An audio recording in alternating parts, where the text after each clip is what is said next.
Ahora sí. Bueno, entonces empezamos así. Hola, buenas tardes, ¿cómo estás? Hola, buenas tardes, ¿cómo están? Están mis compañeros acompañados de forma virtual, María Paula y Julián. Hola, María Paula, Julián, ¿cómo están? Hola. Bueno, esto tiene un fin, creo que ya te informamos del consentimiento y ya lo firmaste. Sí, Al grano, a lo que vinimos. Queríamos saber tu nombre completo, por favor.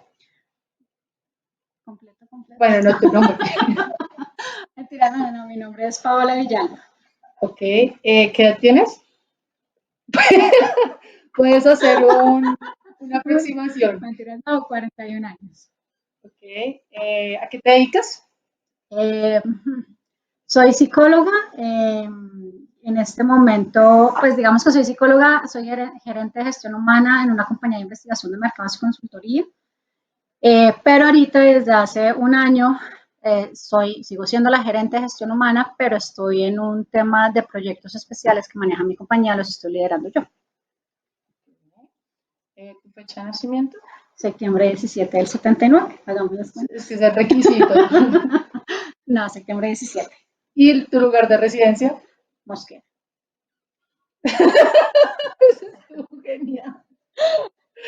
Bueno, ahora sí queremos pues arrancar bien.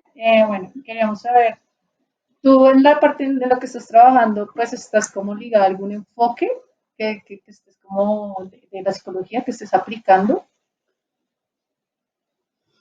Lo que pasa es que, Marcho, si hablamos netamente de la parte de recursos humanos, digamos que siempre me ha gustado, siempre me ha llamado la atención el tema y el enfoque humanista.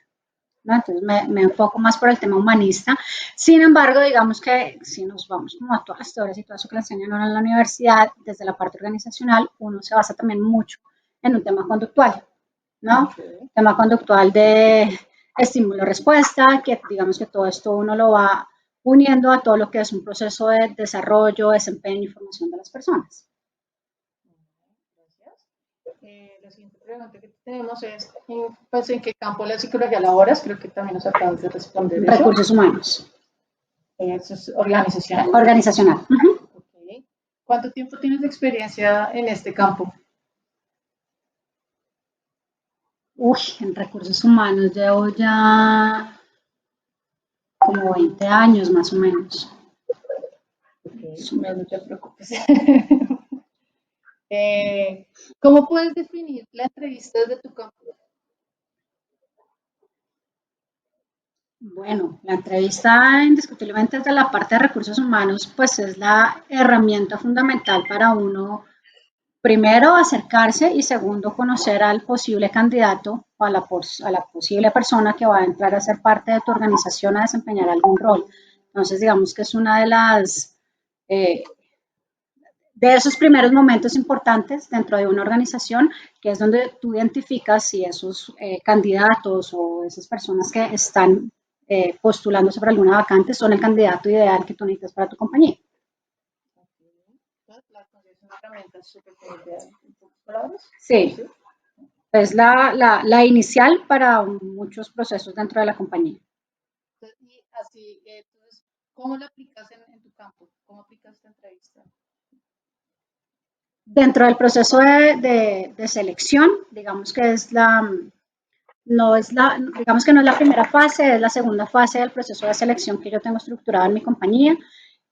¿Cómo la aplico? Digamos que se aplica, o yo la aplico en dos fases. Digamos que somos como muy conscientes de un tema de movilidad y que muchas veces para ir a una entrevista de trabajo tú te puedes demorar 1 hora, 2 horas en llegar a un sitio de trabajo.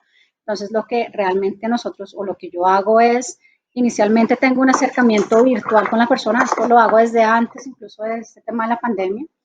Hago un acercamiento virtual o telefónico con la persona en donde empiezo a identificar ciertos factores que son importantes para mi compañía, conocer un poco, por ejemplo, de su grupo social, de su grupo pues, con los que vive. Me enfoco también en conocer sobre todo todas aquellas competencias o habilidades que puede tener para el desarrollo pues, del rol que va a ser dentro de mi compañía. Y ya después, si es un candidato que cumple con alguno de esos criterios que necesito. Ya lo que hago es que los va a la oficina, en donde ya digamos que ahí entro a indagar mucho más aspectos netamente laborales, competencias técnicas, ese desarrollo previo que puede tener la persona de experiencias anteriores y ya conocer un poquito si realmente le motiva o le interesa, digamos que la oferta que yo le ofrezco. Pero digamos que esa segunda, sobre todo, es muy puntual con temas técnicos o temas ya que tienen que ir directo a lo que tiene que ser con el rol o el desempeño que va a tener la persona. Gracias.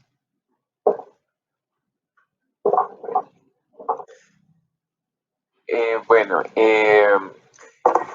¿cómo considerarías la importancia de la entrevista psicológica desde otro campo? Desde otro campo ajeno a la organizacional, Sí, que no, o sea, de otro campo que no sea lo organizacional. pues yo siento que es fundamental y creo que es fundamental. Digamos que si tú trabajas en un tema clínico, en un tema de terapia independiente del grupo, o sea, adulto, niño, chiquito, lo que sea, un tema criminalístico, creo que las entrevistas te dan esa información que tú necesitas tener, esa información de primera mano para poder construir un caso, una historia, conocer el perfil de una persona. Entonces pienso que definitivamente es lo primero que uno debe tener y lo primero que uno debe hacer dentro de cualquier proceso para poder tener la información que necesitas. Ok. ¿Cuál es la finalidad o el valor que le das al proceso de entrevista? Pues definitivamente conocer esas cosas o esos aspectos importantes dentro del proceso que tú estés desarrollando. Si estamos hablando de la parte organizacional, digamos que la hoja de vida no solamente te da o no te da toda la información que tú necesitas conocer de un candidato, que si en una entrevista lo conoces. Si estás en un tema terapéutico, es la importancia de conocer, indagar, el saber qué pasa más allá de esa situación que o pasó o está pasando. Entonces creo que realmente es súper importante tener como toda esa información que construye caso. Ok. ¿Cuál es la importancia de la interacción entre el entrevistador y el entrevistado desde tu campo de acción? Pues la importancia es toda, porque si, mejor dicho, es que la entrevista no solamente es uno como psicólogo pregunta y el otro como responde, sino es una interacción. Digamos que la entrevista yo siempre la he considerado es una conversación que tú tienes con otra persona y la conversación que se construye entre los dos. Por más que tú tengas un guión ya súper estructurado de preguntas que tienes pues para preguntar a la persona, dependiendo de la persona te sirven o no te sirven, ¿no? Entonces digamos que esto más que una entrevista pues formal, súper estructurada, debe ser es una comunicación súper abierta y una comunicación entre dos partes que se van retroalimentando, porque cuando tú estás en entrevistas no solamente tú preguntas, sino la otra persona también indaga aspectos que quiere conocer de tu proceso, del campo en el que va a trabajar. Entonces esto es una interacción, esto es una conversación con alguien pues que lo tienes que hacer cercano, porque si no hay empatía no logras tener la información que necesitas. Ok. ¿Qué tipos de preguntas consideras más pertinente para aplicar en tu campo de acción y que facilite la comunicación de tu cliente? En mi campo de acción, pues yo creo que ya las que uno aterriza puntualmente a un tema de experiencias laborales, porque este me permite, dependiendo cómo pregunte, conocer cómo fueron esas experiencias, qué hizo, qué competencias logró desarrollar o no logró desarrollar en estas experiencias anteriores. Entonces, entonces creo que desde mi punto de vista, creo que la parte de experiencia, o si son, digamos, recién egresados, que también uno lo ve, conocer esas expectativas que tienen, hacia dónde van, porque eso te ayuda a aterrizar mucho tú qué puedes llegar a hacer con la persona. Ok. ¿Has tenido, si en medio de una entrevista has tenido alguna entrevista por parte del usuario? Imprevisto, ¿te refieres como a qué, por ejemplo? Como que el usuario pues Pues tiene una emergencia. Digamos que a mí desde la parte organizacional no me ha pasado algo pues que toque pues, una intervención o algo súper fuerte, no. ¿Qué puede pasar? Puede pasar cosas como que uno está en una entrevista que alguna vez me pasó hace mucho tiempo y pues llamen de la casa o del colegio y digan, oiga, tiene que venir por su hijo, oiga, pasó esto. O tuve, hace poquito tuve el caso de una señora que, no una señora, de una niña que fue a una entrevista y estaba en entrevista y yo veía que el teléfono le sonaba y le sonaba y le sonaba. Y yo le dije, oye, contesta. No, no, no, ¿cómo se te ocurre? Le dije, no, fresca, contesta. Entonces contestó y resulta que la señora había acabado de recoger a la mamá en la clínica, se fue para entrevista y dejó a la mamá como a 2 cuadras dentro del carro. ¿No? Entonces yo le dije como, no, no, mira, fresca, vete para tu casa, ya va tu mamá pues a la casa, atiéndela y terminamos la entrevista otro día. Y pues así lo hice con ella. Es que yo creo que la entrevista no tiene que ser tan, ay, si no pudiste ese día, esa hora de malas, no, uno tiene que entender que no todos tenemos la disponibilidad en el momento que es y que pueden pasar muchas cosas y uno tiene que aprender a ser muy flexible con eso. Entonces, digamos que pueden pasar muchas cosas. Me acuerdo de ese puntualmente con Sandra, con su mamá. Ok, bueno, se da cuenta que el cierre del proceso de la entrevista es vital en su campo. El cierre del proceso de la entrevista. Claro, Sí, claro, claro, porque en el cierre del proceso de la entrevista tú logras aterrizar y logras visualizar si finalmente esta persona es el candidato que tú necesitas, si finalmente cumple con las características técnicas y personales que necesita para desarrollar el campo y donde finalmente aterrizas, digamos, un tema pues puntualmente hablando de recursos humanos, de tipos de contrato que va a manejar con la persona, de condiciones salariales. Entonces, digamos, en mi caso, yo en ese punto ya le digo a la persona, vea, su salario va a ser de tanto, ¿le sirve o no le sirve? No, no me sirve. Entonces ahí uno entra a una negociación, pero todo eso hace parte, digamos, que del cierre de ese proceso de la entrevista. listo. ¿Qué componentes tienes en cuenta en el momento de realizar una entrevista psicológica? ¿Qué componentes tengo en cuenta? Digamos que hay muchos, pero digamos que a mí, por ejemplo, cosas como la puntualidad. Para mí es vital una persona no, que si su cita es a las 8 y llegó a las 8, sí, llegó puntual, pero diferente que si alguien llega 5 minutos antes, ¿no? Eso te da a entender que la persona está como mucho más motivada y realmente le interesa más. Alguien que llega tarde, yo te digo, es alguien que por muy buen perfil que tenga, definitivamente yo lo descarto. He conocido casos de gente en mi oficina que no saben dónde queda la oficina y desde el día anterior se van y miran dónde es la oficina y qué bus cogen y cómo dónde bajarse ni cómo caminar y todo eso. Esas cosas le demuestran a uno que realmente es una persona proactiva, que le interesa, que quiere y que busca, ¿no? Versus otros que pueda que no les interese y si llegó tarde, pues no pasó nada, no, pues en mi caso sí, sí pasó, lo atiendo porque obviamente tampoco, pues si llegó más de 15 minutos no lo atiendo, pero digamos que si llega lo atiendo, pero ya entró pues mal conmigo. En temas de directamente en la entrevista, abordo mucho un tema de familia, su composición familiar, digamos que no para discriminar, no para decir, sí, ah, no, es que si eres estrato 6 no te contrato, si eres estrato 1 no te contrato, si eres mamá no, no, sino simplemente para conocer la dinámica familiar y de pronto si esa dinámica familiar me ayuda a poder escoger de pronto un candidato. ¿A qué me refiero con esto? Si tengo dos personas muy buenas con las mismas condiciones, pero por ejemplo tengo una mamá cabeza de hogar versus un niño estrato 6 que vive todavía con sus papás, pues obviamente me voy más hacia el lado de la mujer cabeza de hogar que necesita al niño estrato 6 que todavía con sus papás. Entonces digamos que el tema familiar yo para mí es muy importante porque me permite también ayudar a tomar este tipo de decisiones. Y indiscutiblemente pues el tema de la experiencia laboral, dependiendo del caso, ¿no? Si necesito a alguien que tenga experiencia laboral, pues busco que tenga las herramientas técnicas que necesito para desarrollar el cargo. Si es alguien junior y que no necesito que tenga experiencia, entonces, por ejemplo, miro mucho esas habilidades que puede llegar a tener para desarrollar pues desarrollar puntualmente lo que vaya a hacer. Entonces, digamos que esa parte técnica y laboral es también importante. Bueno, vamos a continuar con las últimas preguntas. Bueno, sabe que facilitar un consentimiento informado antes de cualquier entrevista desde su campo de acción es importante. ¿Por qué?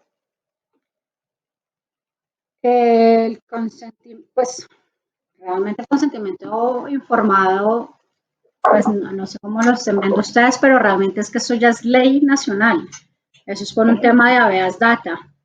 Y el habeas data dice que cuando tú tocas información sensible para la gente, tienes que tener el consentimiento informado. Si tú no tienes ese consentimiento informado, claramente yo no puedo entrevistar gente ni para selección ni para el proceso de los proyectos de mi compañía. Entonces, pues es por ley es que toca hacerlo. Entonces, digamos que eso no es de si uno quiere o no quiere, es que toca porque inclusive uno tiene que, pues uno como empresa, tiene que estar reportando periódicamente cuántos datos nuevos han entrado a tu compañía por cualquiera de los medios. Entonces, o sea, eso es por ley que toca hacerlo. Sí, eso es cierto. Bueno, ¿tienes en cuenta la relevancia de los aspectos éticos y legales en el proceso de entrevista? Sí, claro. Porque ya... Sí. Bueno, no, digamos que no en el proceso de la entrevista, pues porque en la entrevista uno ve caras, pero no ve muchas acciones realmente, ¿no? Obviamente, a veces pasa que dentro de las entrevistas la gente te empieza a dar información que te puede a ti generar dudas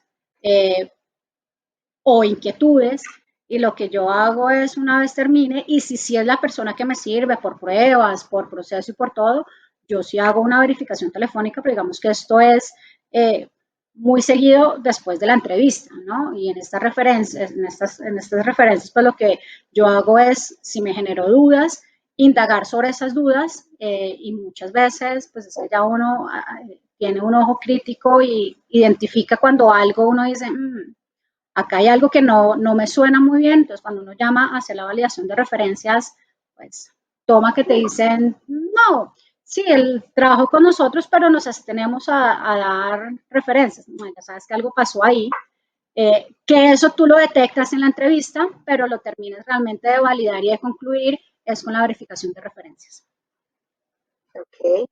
Bueno, en un caso hipotético, digamos, si se llegase a omitir algún paso importante en el proceso de la entrevista, ¿qué implicaciones podría tener esto, pues, a nivel legal?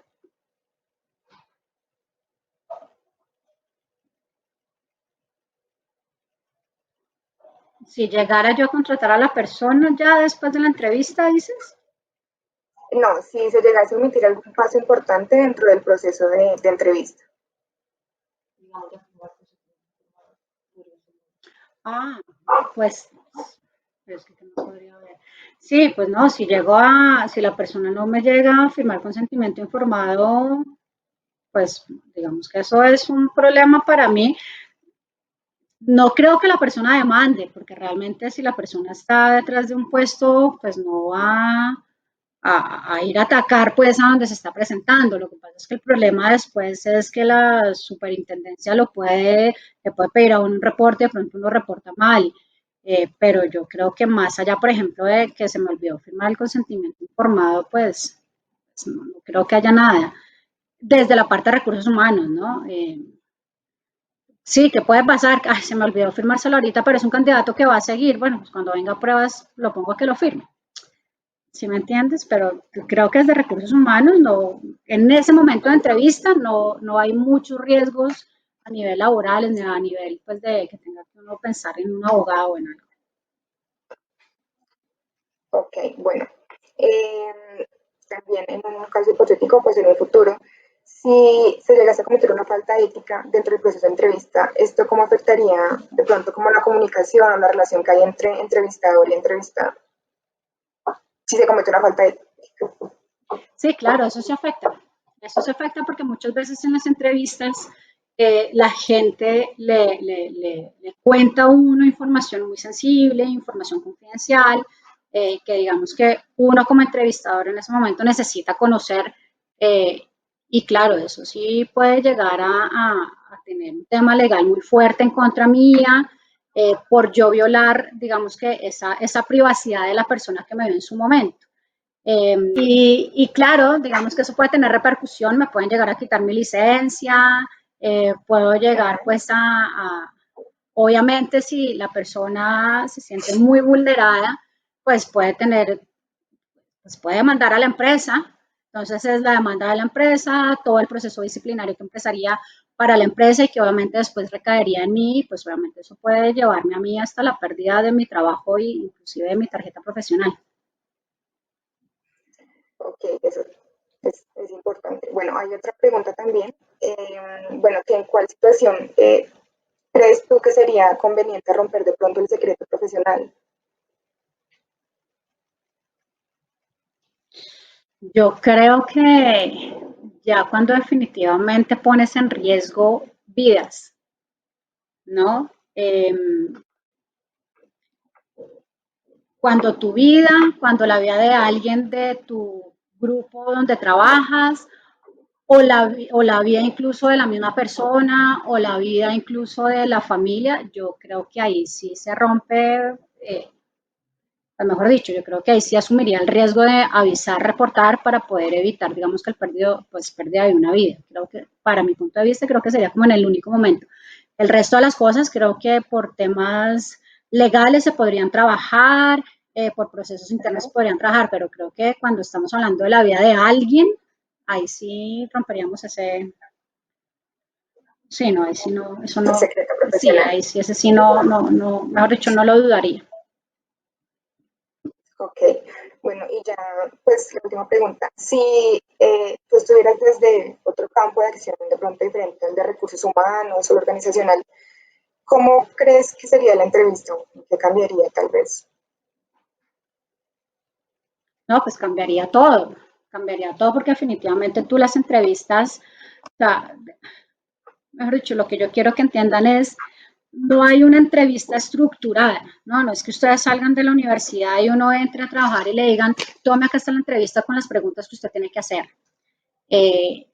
Sí, que a veces uno tiene unas preguntas claves como para guiarse, pero definitivamente definitivamente las entrevistas se tienen que ajustar al momento, a la persona, al proceso que estés haciendo. Es muy diferente hacer una entrevista cuando tú estás haciendo una entrevista para un proceso de selección, a cuando tú estás haciendo una entrevista para un tema de investigación de mercados, porque en investigación de mercados también hacemos entrevistas, pero las preguntas son puntuales de un producto, de una satisfacción. Entonces, digamos que cada una de las entrevistas, dependiendo del enfoque, dependiendo también los resultados que tú necesites obtener, pues enfocas las preguntas. No hay preguntas estándar.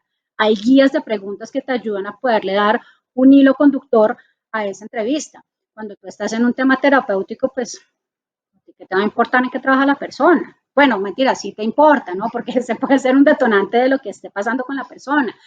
Pero digamos que te enfocas en muchos otros aspectos que son más relevantes para ese proceso terapéutico que si estás en cualquier otro proceso. Entonces, digamos que la entrevista es importante y más que importante, lo que yo te digo, no es que haya, sí lo hay, pero no es que tú digas, estas son las preguntas que voy a hacer y no me va a salir de estas preguntas. No, tú organizas tu entrevista dependiendo de lo que tú necesitas obtener, dependiendo el grupo objetivo al que estás enfocado, al que le vas a preguntar, al proceso que estás. Es diferente tú entrevistar a un niño a entrevistar a un adulto. Para tú entrevistar a un niño tienes que tener unas técnicas completamente diferentes a cuando estás con un adulto, porque si tú vas a tratar a un niño como un adulto, pues ¿qué va a pasar?